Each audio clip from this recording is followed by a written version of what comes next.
That's why we are also our professional ghostwriters. And for those who don't understand what that means, what does it really mean to be a ghost? You're not working with dead people writing. You know what I mean? Let's talk tales. Committed to transforming the world through mission-driven books, today's guest founded Peacock Proud Press in 2012, an independent book publishing company that empowers authors to change the world with their words.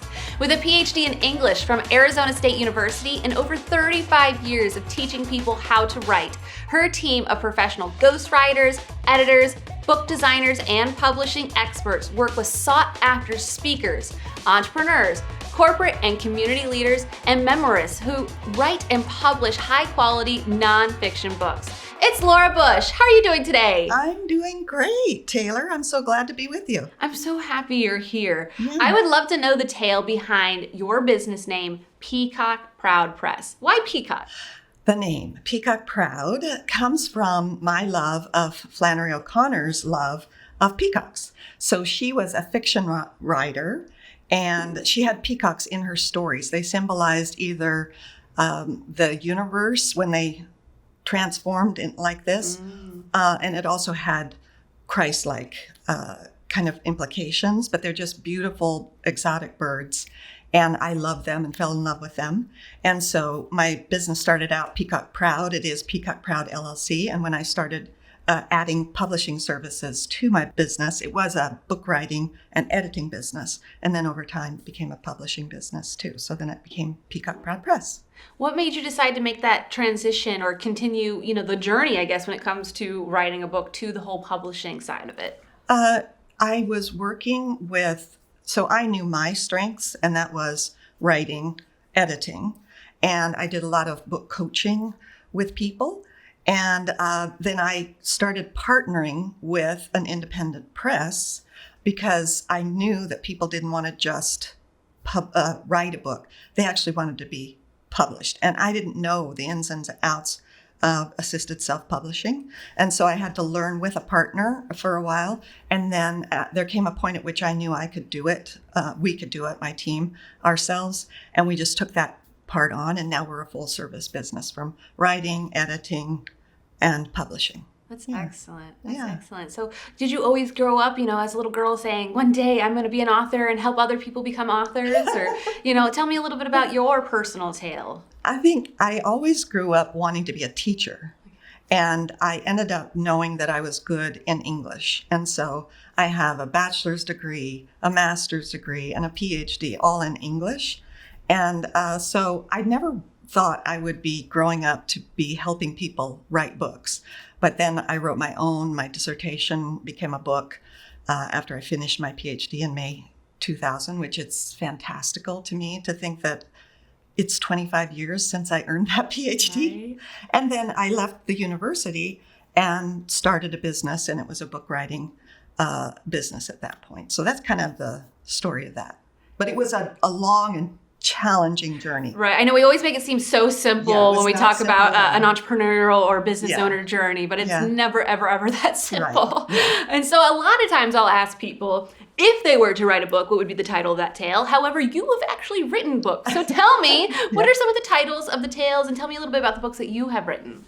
Well, my book is called Faithful Transgressions in the American West, 6 20th century Mormon women's autobiographical acts. So that's a big mouthful, but my focus and study in my PhD program was in Western women's autobiography and life writing. Wow. So I became an expert in this particular genre and published my book in 2004. And it was a big, long project, probably 10 years of research, and endnotes are endless. And it's an academic book, but I try to make it palatable for the general audience.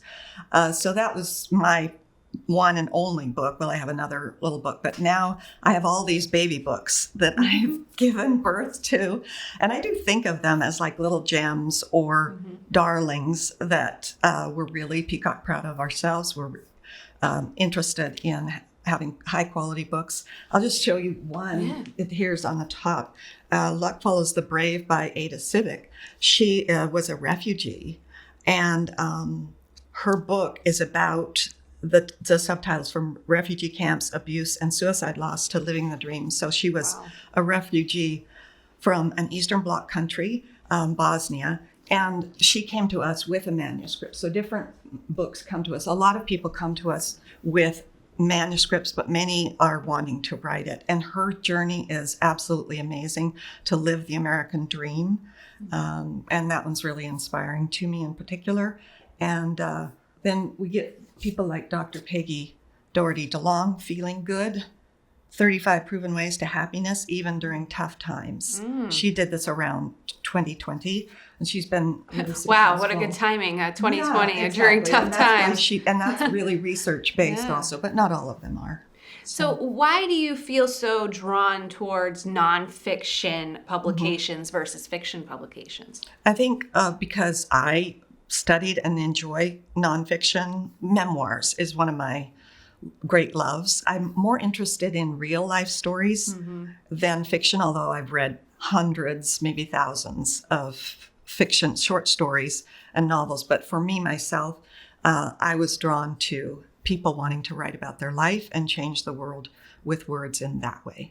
And then I've branched out into also business related books. So my memoirs are what we call creative nonfiction. So you use a lot of the elements of writing a novel or a short story. You have characters, plot, denouements, and a story arc. And you have to write scenes so that people feel right in the moment of your life. And so I love that. And then we work with business people, now really seasoned experts, who want to share their wisdom, and they do that often through stories of their life. And so nonfiction just is a good fit for us and where we have our expertise. I personally love nonfiction as well. Yeah. I'm always regularly listening to something, reading something. Personal and professional development. Yes, yes, because there's always something to learn. There's Yeah. always something to learn. And so do you think that everyone inside of them has a book? Oh, I think everyone does have an amazing life story. And so in reality, they do. And most of the people who come to me say they've always wanted to write a book, or people have said, you should write a book because there's something fascinating about them. And so I think everybody does have a book in them, but everybody doesn't necessarily have the commitment to it or the passion for it. And I really believe you need to have the passion for writing your book because it literally is a marathon, especially if you're working with us, because we're interested in high quality, engaging books that are going to be able to compete with traditionally published books in the marketplace. Not that there doesn't have any difference. They're as error-free as far as the cover, the back They're cover beautiful copy. looking. They're definitely beautiful. Yeah, and in the inside. And we don't want to look like a self-published book. Right. Yeah. And there's nothing against those, because I think the self-publishing industry has made so many people with a story. It's given them the ability to do that. And they have different budgets and willingness or ability to pay for the type of editing and revising that it takes to write a high quality book. So other than obviously working with you and your organization, what are some of the first things that people should think about or do before jumping in and writing their own book? That's a good question. So let me think for a second. What should people do or think about before writing? Yeah, or even before connecting with you. Do you like to have beats written down or a goal of what you want the people to, the readers to walk away with? What are some of those initial thoughts that you want people to think about or plan? So I think I'll answer this question, and not exactly directly, but to say how people actually do come often to me, well, they come in a couple of ways. The first thing is someone who hasn't written the manuscript yet. They may have jottings down. They may have even written a few pages or more, but they're really in preliminary stages. And often they're asking themselves, or they're saying to themselves, how do I start? Okay. And before I started this business, I actually didn't even know they had that question. Because I've been writing books or interested in books, and for a while in my business, I'd say the first, year or so, I hadn't heard that question because I knew how to start.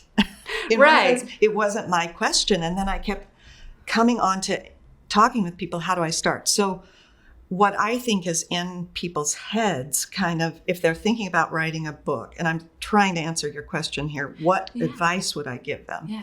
Is don't be concerned that you don't know how to start or that you don't know how to write a book, because nobody actually does. Unless you've been through a dissertation committee like me and written a book that way, or you're a journalist, a professional journalist, most people don't have any idea what it takes to really write a kick-ass book, is what I would say, right? Okay. And so let yourself off the hook. Like, you haven't done this before. It is like running a marathon.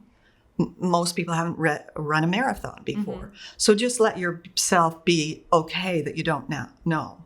And just start writing down, why do you want to write this book? What's in it for you? People have different reasons. If they're business people, they want to leverage that book to build their business or to educate their clients, to do all sorts of things, or leave their legacy. They've achieved a certain thing.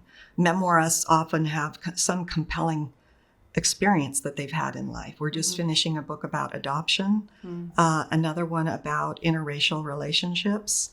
And so they know they have a message or an idea, and I would say that's what we draw out of you. And then we help you think about how to write the book. And writing a book is just like writing in itself. Writing is rewriting. So you'll be surprised at how much more rewriting. Right. And it's just like editing, we do a lot of production, but then you're spending way more hours editing than you are actually doing the production. Are not necessarily, if they don't do that professionally. And a book is a much more complex kind of task than even writing a research paper was for you, or even writing a long, PDF or document for your business. There are many more moving parts. It's complicated. It has multiple chapters, just the structure of it. So I would say, I hope I answered that. Yeah, you're telling me that really they just need to have a passion. The rest will get figured out. They have to have a passion. Because that's what I was wondering. So when I think about things, it's like, you need to have a beat sheet perhaps, or you need to, have all these things. But it sounds like you really don't. You really just need to have the passion. And then, connect people like yourself to get the rest done. It's nice to have some writing skills. Okay. But that's why we are professional ghostwriters. And for those who don't understand what that means, what does it really mean to be a ghostwriter? You're not working with dead people writing. No. You know what I mean? That's a good question. Well, there are a lot of misconceptions about what a ghostwriter is. They're called ghostwriters because literally, if you don't want their name to show up on your book, they're working behind the scenes to collaborate with you and to produce the best book possible in the easiest way possible, in your voice and with all your content. Essentially, they're writing collaborators with you. And they're ghosts because they're unknown, unless often what you'll see, and I've been a ghostwriter, a named ghostwriter, that you'll see with Laura Bush. Okay, so when you see the with a lot of times. That means that was a professional writer who worked with you. Got it. And often celebrities will do that. People will know, this football player obviously wasn't a writer. Right. He didn't write it himself, but there's somebody who's professionally helping them. So they always say that you shouldn't judge a book by its cover, but let's get real. We all kind of do a little bit. And so, how do you help people create these beautiful covers and a compelling title that makes people actually go yeah, I do want to read it? Well, we use professional book designers. Our books are custom designed. There's nothing template about them. So we get beautiful covers because we're working with professionals to do that. And I have a team of people that are the designers behind.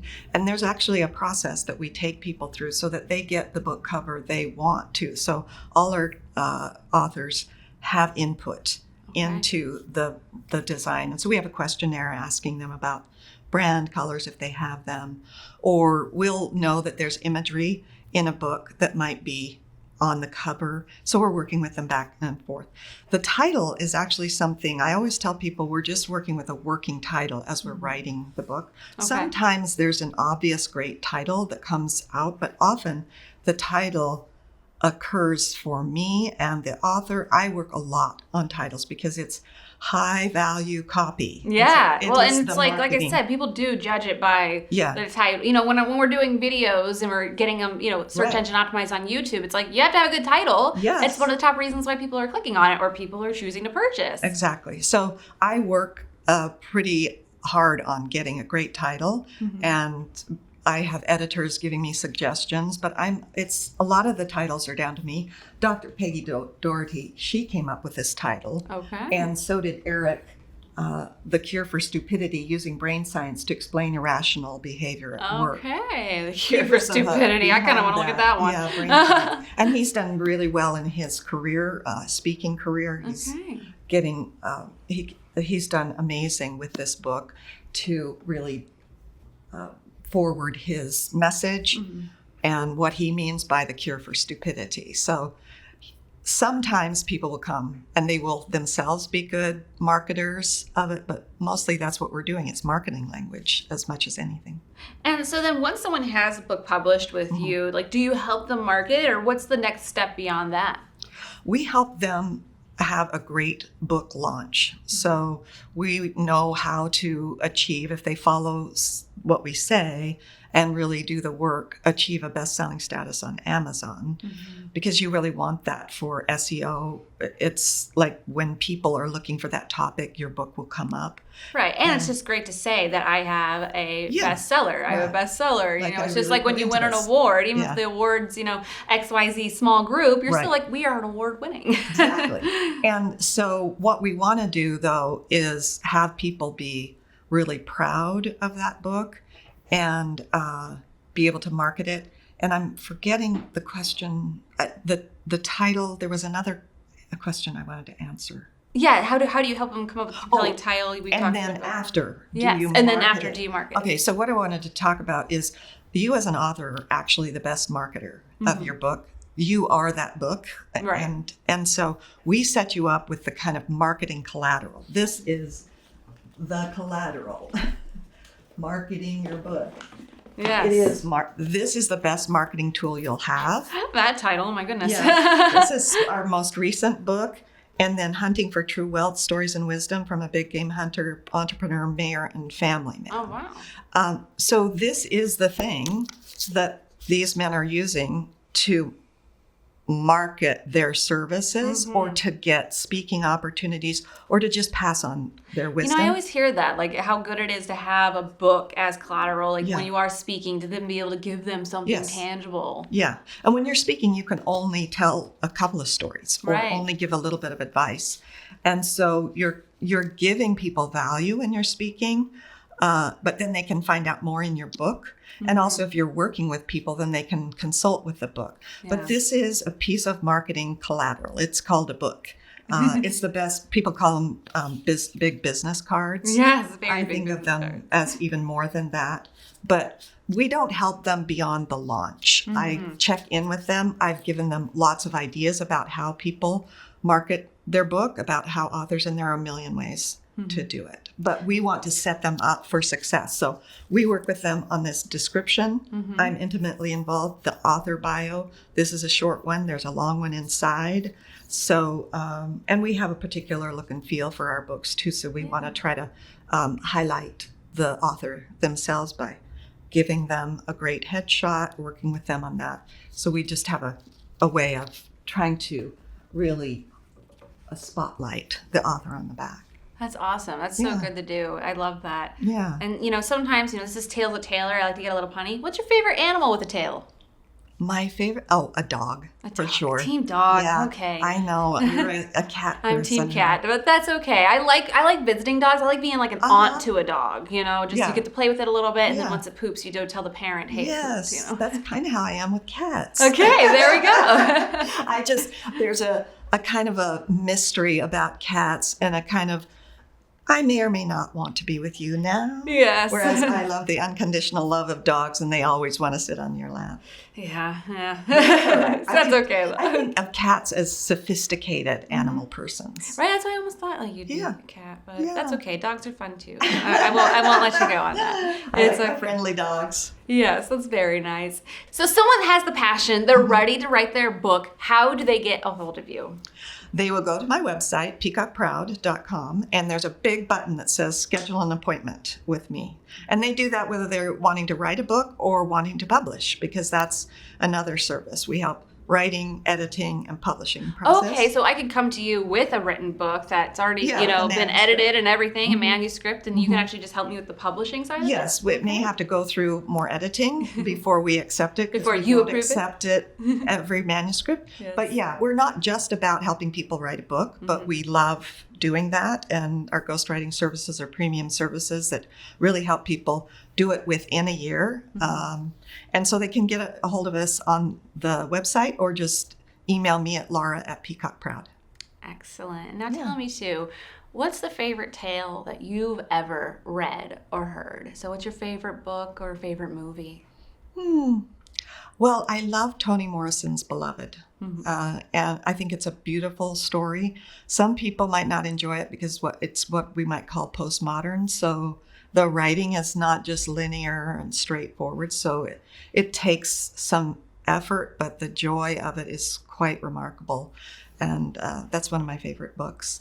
I don't know about movies. I just saw The Fall Guy, and I know it came back like in the first of 2024. I haven't seen it. It's quite an adventure and really funny and a great rom-com. Okay. It's a lot of unexpected things, and there's a real surprise ending that I will not give away. Oh yeah, don't give it But away. I'm We don't do so spoilers. glad I saw it. But there are many films, art films, international films, but I just saw The Fall Guy and it just made me laugh, and like I just kept watching it going, this is so good. Okay. So maybe I'll have to check it out. You got me at rom-com though. I'm Yeah. not a rom-com-y person at all. Yeah. I'm just a com-com. well, it doesn't occur as it's more than that. It's Okay. more like an action movie Okay, too. very And fun. Ryan Gosling, I think, is just Right, brilliant. That's awesome. Yeah. Yeah. That's excellent. That's excellent. So then, are you active on social media? Are there certain platforms that, we can connect with you on? I would say Instagram or LinkedIn. I'm also on Facebook, but I think Instagram and LinkedIn are the places to really connect. Excellent. And then if you were to leave our audience with a single message or a bit of inspiration, what would that be? I think if I were to leave you with an inspiration or explanation, is that there's a myth about writing and publishing a book, especially writing, that you should do it alone or that you can do it alone. No great books are written by a single person. Maybe if you're a very experienced author, but even I have a PhD in English. I've now helped all these people write books. I need an editor. I have blind spots as a writer. And so it's a process of getting multiple pieces of input. You also want to do some beta reader testing at a certain point in the writing process. So don't think that this is something you have to do alone, on your own. And if you can get professionals involved as soon as possible, you'll have a much happier, funner experience, and you'll have fewer like trial and errors, because they've done it before. It's a complicated process, and you want to do it the best possible. So I'd say look for experts and or people who've written books around you to help you. Isn't that the truth with everything, though? Yeah. Like, think about anything in life. You want to have a successful business, you need to have team members, mentors, coaches. Yeah. You want to have a successful, just anything, a family. You need to typically have some sort of team members, whether it's just, grandparents or your spouse or, it's like everything is about building a team in order to achieve a goal. Yeah, and part of the thought is that, we do our writing in solitude. And some of that does have to happen. I tell people I'm their creative and critical thinking partner. And you want to often, I need peace and quiet. Some people actually work better with music. I don't. Yeah, you see some people at the Starbucks and I'm just like, how are you writing anything? I'm just so people watching and distracted. Yeah. And so you do have those moments, but really it is a team sport, and more than I think people imagine. Yeah. And that if you get people involved earlier on, they'll help you know how to shape and structure the book in such a way that people will want to read it. And so that's my Actually, that brought up one other question for me. You know, when I look at these books, they all feel like a similar length for the most part. Is there like a recommended novel length to be considered a novel and not just a long pamphlet? Yeah, well, they are somewhat the same length. We're going for most of our books between 45 and 50,000 words. So it's not a page number, it's a word count. Okay. Novels are usually in the 70,000 and more potentially. They often are longer. But with trade-back books or memoirs that are really well focused, I would aim for 40 to 50,000 words because the number of pages depends on the font size, depends on the design. Right. And so, yeah, there is a goal that we have. Some people come to me with a 10,000 word book, and I have to give them the news that won't even be big enough to have a spine. Right. Like, you need a spine on what I call real books. Yes. And if it's too short, all you'll have is a pamphlet. Exactly. Yeah. What is that threshold between pamphlet and an actual book? And we have some memoirs that are 70, even, I think actually, Luck Follows the Brave is nearly 100,000 words. It may not look like it, but it's a really substantive autobiography memoir focused on that refugee experience and then how she lived the American dream and became a cybersecurity specialist and raised 2 kids. And she's now working on her own PhD. So it's a phenomenal story. That sounds amazing. Yeah. I bet you just fills you up hearing some of these stories. It does. And I am constantly learning from my authors, like what it is to be a refugee, what it is to be a trophy-winning big game hunter, what it is to survive the death by suicide of a loved one, and how what that experience is. And so that I know how to be more sensitive and to understand the family's experience. So each topic, I learn something more from brain science.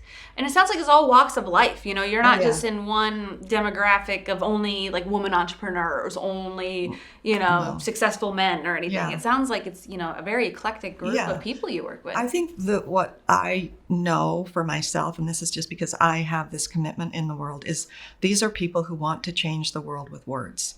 They're really passionate about what they learned in life and to share that with others. They feel like they want to get that out, and they often want to keep other people from suffering like what they did, or to entertain people too.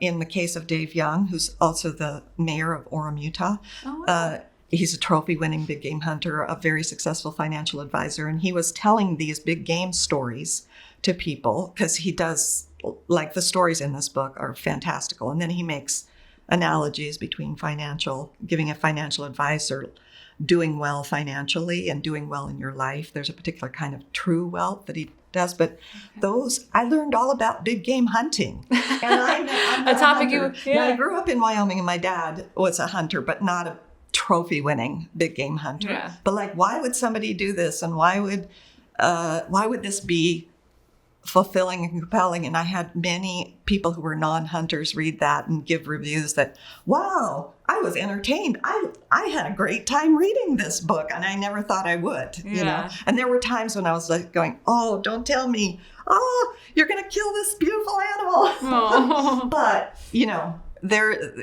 has a whole philosophy of why he does that. And it's a fulfilling also family adventure, and often hunters have that kind of life. But I learn a lot all the time. I'm always just waiting, and I want to talk with people who are passionate and really committed and want to make a difference in the world for good.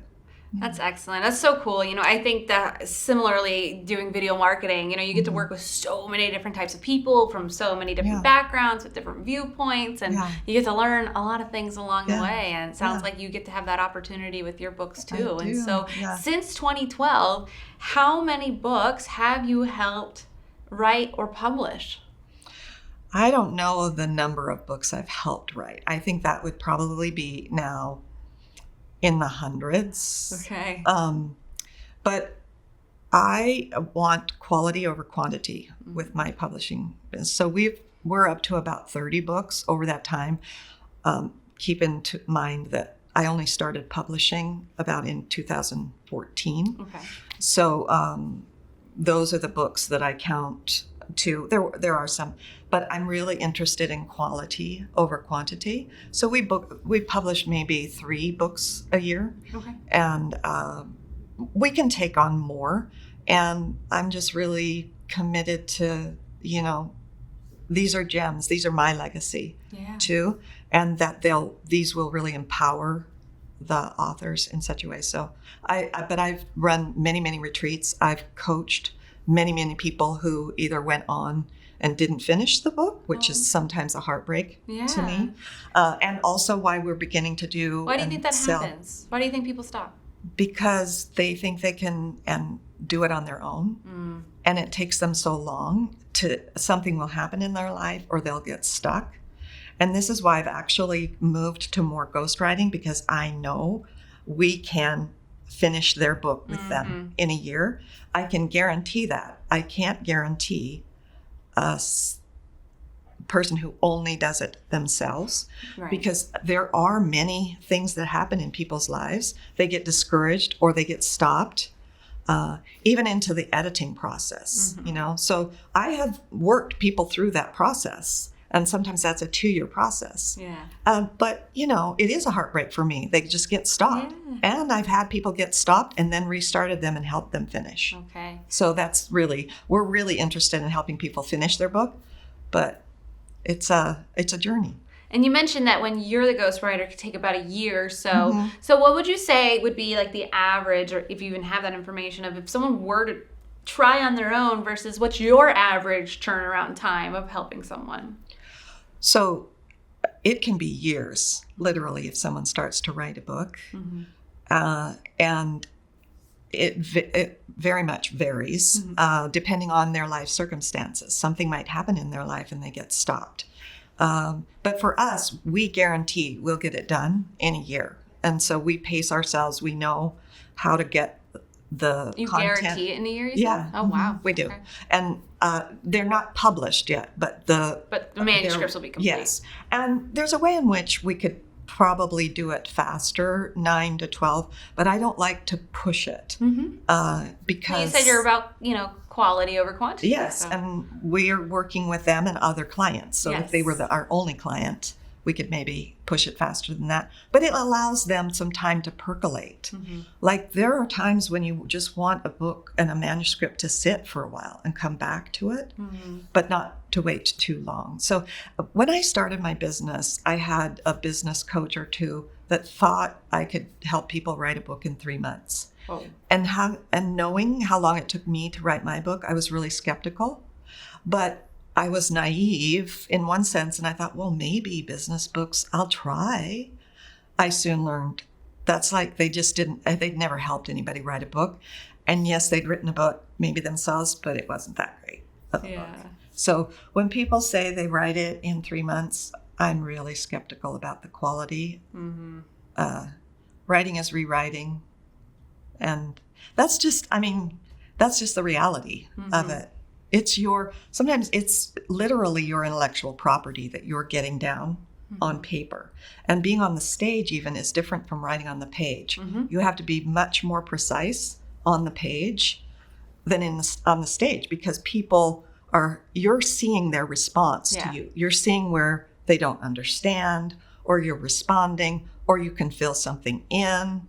And even the tone of your voice when you stop, when you're looking, or there's just a difference. Right, the power of the pause versus having to force a pause on a page and force them to think certain ways. How do you punctuate this so that I capture a conversational tone, but also just the message?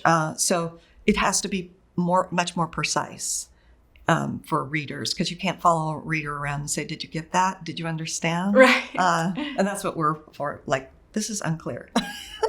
So we work on that. That is excellent. That's excellent. So if anyone out there listening to this just has a burning passion to tell a story, we've heard you don't really need to do anything other than have that passion and have the idea of the story you want to tell. And so connect with Laura and Peacock Proud Press to write that book, whether you need them as a ghostwriter or you just work tandem together. Yeah, as editor and the manuscript, and then the publishing process. Yes, and you can see right here, this is just a small sampling of the amazing books that you have helped publish. They are beautiful looking. Thank you. I would never think that is just a self-publishing. This looks like a professional publishing house, which you are. And so look out for Laura. We'll have all the links to her social media accounts in the show notes. And just thank you so much for coming on and sharing your tales with us. Thank you, Taylor. This was fun. Thank you for watching Tales with Taylor. Please make sure you like and subscribe to the Financial Potion YouTube channel to never miss an episode.